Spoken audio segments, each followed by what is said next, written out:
नमस्कार, मैं Jagdish Rahar PCC academy YouTube channel में आप सभी का हार्दिक स्वागत। सी लैंग्वेज सीखने की सीरीज में ये हमारा चौथा लेसन है। इस ट्यूटोरियल में हम सी लैंग्वेज क्या होती है और इसमें कार्य कैसे किया जाता है, ये सब कुछ देखेंगे। किसी भी लैंग्वेज को सीखने से पहले आपको उसका फंडामेंटल ज्ञान होना अति आवश्यक है। सी लैंग्वेज एक प्रोग्रामिंग लैंग्वेज है। इस भाषा का यूज प्रोग्रामिंग हेतु किया जाता है। सी लैंग्वेज सीखने से पहले हमें इसके बारे में पता होना चाहिए कि इसकी शुरुआत कैसे हुई, किन किन चरणों से मिलकर के सी लैंग्वेज का निर्माण हुआ। अर्थात सबसे पहले हम सी लैंग्वेज पढ़ने से पहले इसकी हिस्ट्री देखेंगे। तो सबसे पहला हमारा जो ऑब्जेक्टिव रहेगा वो रहेगा history of C language. History of C language सन 1959 में फोर्टन लैंग्वेज चलती थी। फोर्टन जिसका यूज साइंटिफिक पर्पज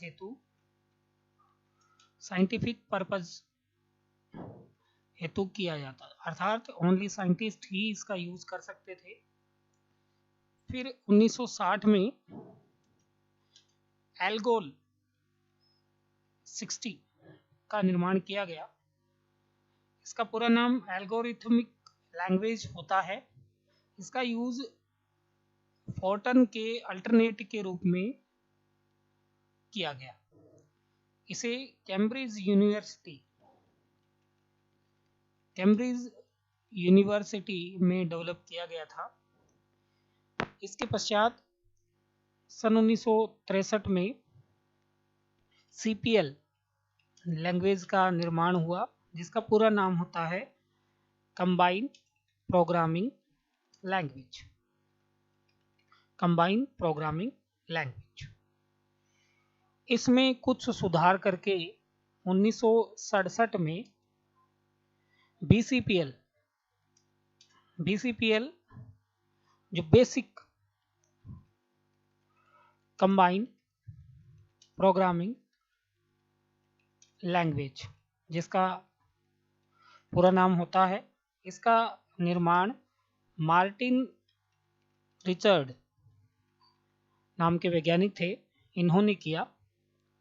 उसके पश्चात इसी मार्टिन रिचर्ड को सम्मान देने के लिए 1969 में कैन थॉमसन ने बी लैंग्वेज का निर्माण किया। कैन थॉमसन ने मार्टिन रिचर्ड को सम्मान देने के लिए इस BCPL का ही पहला लेटर बी लिया और बी लैंग्वेज का निर्माण किया। ये टाइपलेस लैंग्वेज थी। टाइपलेस अर्थात इसमें किसी डेटा टाइप का यूज नहीं किया जाता था। फिर 1972 में सी लैंग्वेज का निर्माण डेनिस रिची द्वारा किया गया। इस सी लैंग्वेज में ऊपर लिखी सारी लैंग्वेजेस को सारे गुण थे और इसमें एडिशनल में डेटा टाइप का कॉन्सेप्ट ऐड किया गया, अर्थात यूजर डिफाइंड डेटा टाइप का कॉन्सेप्ट ऐड किया गया। तो इस प्रकार से हम देखते हैं 1960 में एल्गोल 60 कैम्ब्रिज, ये सारी सी लैंग्वेज से पहले सारी जो लैंग्वेजेज हैं वो कैम्ब्रिज यूनिवर्सिटी में बनाई गई। उसके पश्चात सन 1963 में CPL, जिसका पूरा नाम कंबाइन प्रोग्रामिंग लैंग्वेज है, इसका आविष्कार हुआ। फिर 1967 में BCPL, जिसका कि पूरा नाम बेसिक कंबाइन प्रोग्रामिंग लैंग्वेज है, मार्टिन रिचर्ड द्वारा कैम्ब्रिज यूनिवर्सिटी में बनाई गई। इनको सम्मान देने के लिए सन 1969 में केन थॉमसन द्वारा बी लैंग्वेज का निर्माण किया गया। ये लैंग्वेज टाइपलेस लैंग्वेज थी। 1972 में डेनिस रिची द्वारा सी लैंग्वेज का आविष्कार किया गया, जो कि AT&T बेल लैब में इसका निर्माण किया गया। इस प्रकार हमने देखा किस प्रकार से सी लैंग्वेज की हिस्ट्री है। अब हम ये देखना चाहेंगे कि what is C language. C language एक प्रोसीजरल पॉपुलर प्रोग्रामिंग लैंग्वेज है जिसका यूज किसी एप्लीकेशन के निर्माण में किया जाता है। ये एक प्रोसीजरल लैंग्वेज है। अब प्रोसीजरल लैंग्वेज क्या होती है? जिसमें यूजर को यह बताया जाता है कि उसे क्या डेटा चाहिए, यह भी बताया जाता है कि वह उस डेटा को कैसे प्राप्त करेगा। ये प्रोसीजरल लैंग्वेज है बेसिकली। सी लैंग्वेज एक हाई लेवल प्रोग्रामिंग लैंग्वेज है। इसके साथ साथ इसे मिडिल लेवल प्रोग्रामिंग लैंग्वेज भी कहा गया है, क्योंकि इसमें हाई लेवल और लो लेवल दोनों के गुण विद्यमान हैं तथा ये किसी एप्लीकेशन प्रोग्राम और सिस्टम के बीच इंटरैक्ट भी कर सकती है। यह एक पोर्टेबल लैंग्वेज है। यह टॉप टू बॉटम अप्रोच पर कार्य करती है। सी लैंग्वेज सीखने में काफ़ी आसान है, इसलिए इसे mother of all programming language कहा जाता है। मैं यहाँ आपको बताना चाहूँगा कि काफ़ी स्टूडेंट ये नहीं जानते कि अपना जो ऑपरेटिंग सिस्टम होता है, ऑपरेटिंग सिस्टम, उसका भी 5 से 7% पार्ट सी लैंग्वेज में ही लिखा गया है।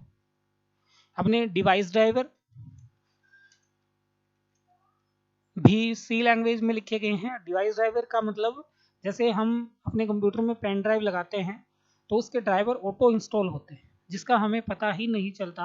वो डिवाइस ड्राइवर का पार्ट भी सी लैंग्वेज में लिखा गया है। कई लोग अब भी मानते हैं कि सी लैंग्वेज इतनी पॉपुलर नहीं है। अब सी लैंग्वेज क्या है? एक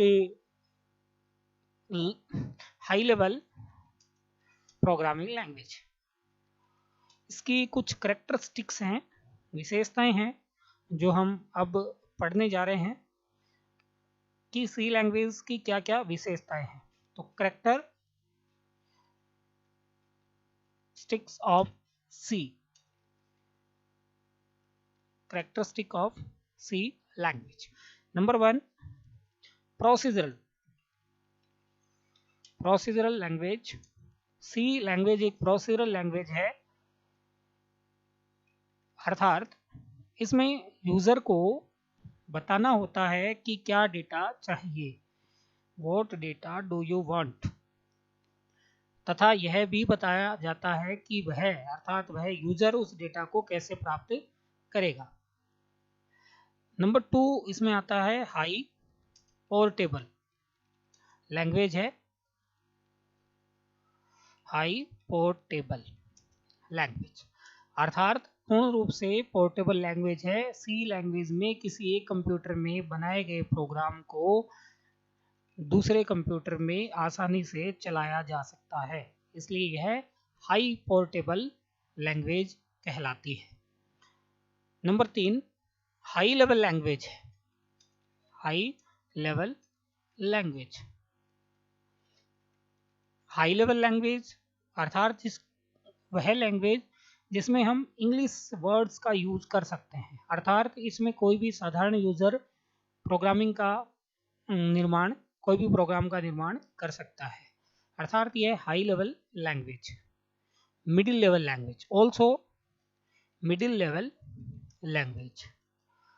सी लैंग्वेज हाई लेवल के साथ इसमें लो लेवल प्रोग्रामिंग के भी गुण होते हैं, इसलिए मिडिल लेवल लैंग्वेज भी इसे कहा गया है।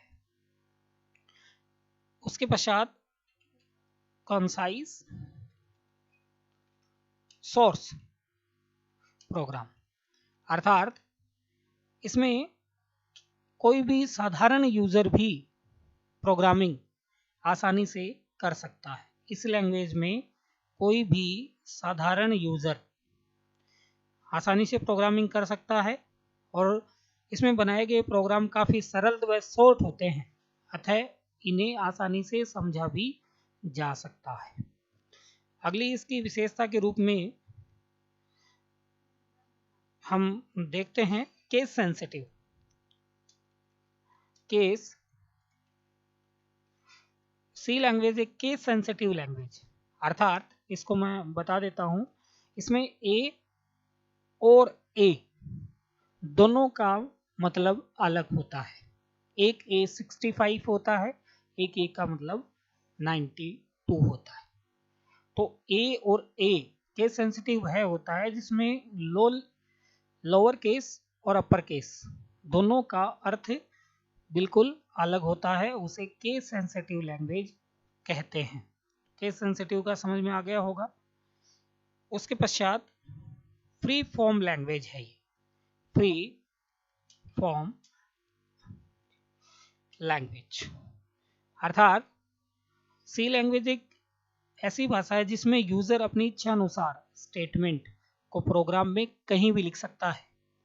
इसमें कोई भी यूजर किसी भी स्टेटमेंट को अपनी इच्छा अनुसार कहीं भी लिख सकता है, अर्थात यूजर किसी स्टेटमेंट को कर्मानुसार लिखे इसके लिए वह बाध्य नहीं होता है।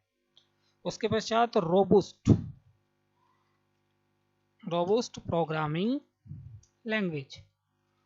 रोबस्ट प्रोग्रामिंग लैंग्वेज का मतलब है सी लैंग्वेज काफ़ी सरल है, अर्थात इसमें हार्ड से हार्ड प्रोग्राम को भी आसानी से लिखा जा सकता है, एवं इसमें एरर सर्च करने के लिए भी कंपाइलर का यूज़ किया जाता है जिसे हम एक्सप्रेशन हैंडलर कहते हैं। जो एरर सर्च करने के लिए हम जिस कंपाइलर का यूज़ करते हैं उसे एरर हैंडलर कहते हैं। उसके पश्चात अगली विशेषता है जनरल पर्पज लैंग्वेज, अर्थात यह एक ऐसी लैंग्वेज है जिसमें कोई भी सिंपल साधारण यूजर आसानी से प्रोग्रामिंग करके किसी प्रोग्राम को डेवलप कर सकता है। उसके पश्चात modular top down approach. Modular top down approach का अर्थ सी लैंग्वेज में किसी बड़े प्रोग्राम को सॉल्व करने के लिए उसे छोटे छोटे पार्ट में डिवाइड किया जाता है। इन छोटे छोटे पार्ट को मॉड्यूल या फंक्शन कहते हैं। किसी भी कंप्यूटर में सी प्रोग्राम इन्हीं मॉड्यूल का ग्रुप होता है, इसलिए इसे मॉड्यूलर प्रोग्रामिंग के नाम से भी जाना जाता है। इसमें लिखे गए program top to down approach से कार्य करते हैं। इसका अर्थ ये है इसमें जो स्टेटमेंट पहले लिखा जाएगा वही पहले एग्जीक्यूट होगा, तो इसे modular top to down approach कहते हैं। Machine independent language. C language एक मशीन इंडिपेंडेंट लैंग्वेज है, अर्थात इस लैंग्वेज में किसी एक कंप्यूटर में बनाए गए प्रोग्राम को किसी भी कंप्यूटर में विदाउट किसी ट्रांसलेटर के रन करवाया जा सकता है। उसके पश्चात अदर इम्पोर्टेंट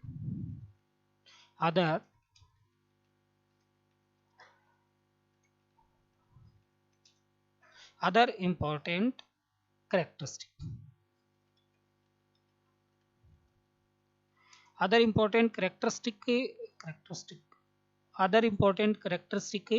सी लैंग्वेज एक ऐसी भाषा है जिसमें यूजर इच्छा अनुसार अपने हिसाब से डेटा टाइप का निर्माण कर सकता है।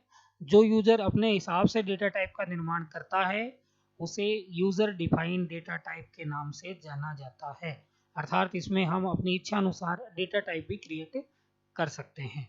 तो ये सारी सी लैंग्वेज की कैरेक्टरिस्टिक है। आई होप आपको ये लेक्चर समझ में आया होगा जिसमें हमने आज पढ़ा history of C language, what is C language and what is the characteristic of C language, जिसमें प्रोसीजरल लैंग्वेज है, हाई पोर्टेबल लैंग्वेज है, हाई लेवल लैंग्वेज है, और हाई और लो दोनों के गुण होने के कारण इसे मिडिल लेवल लैंग्वेज भी कहते हैं। कॉन्साइज सोर्स प्रोग्राम है, केस सेंसिटिव है, फ्री फॉर्म लैंग्वेज है, रोबस्ट प्रोग्रामिंग लैंग्वेज भी इसकी एक विशेषता है, पूर्णतः जनरल पर्पज लैंग्वेज है, modular top to down. Modular का अर्थ किसी बड़े प्रोग्राम को छोटे छोटे पार्ट में डिवाइड करना, जिन्हें मॉड्यूल कहते हैं। टॉप टू डाउन का अर्थ इसमें लिखे गए स्टेटमेंट जो पहले ऊपर, यह लैंग्वेज हमेशा ऊपर से नीचे अप्रोच पे ही कार्य करती है। मशीन इंडिपेंडेंट है, अर्थात किसी एक मशीन पर सी लैंग्वेज डिपेंडेंट नहीं है। अदर इम्पोर्टेंट कैरेक्टरिस्टिक के अंतर्गत इसमें यूजर चाहे तो अपने हिसाब से नए डेटा टाइप का निर्माण कर सकता है। यूजर द्वारा बनाए गए नए डेटा टाइप को यूडीएफ या user defined data type function के नाम से जाना जाता है। I hope history of C language क्या होती है और उसकी क्या विशेषताएं हैं आपको समझ में आई होगी। इस वीडियो को बार बार देखें और समझने का प्रयत्न करें।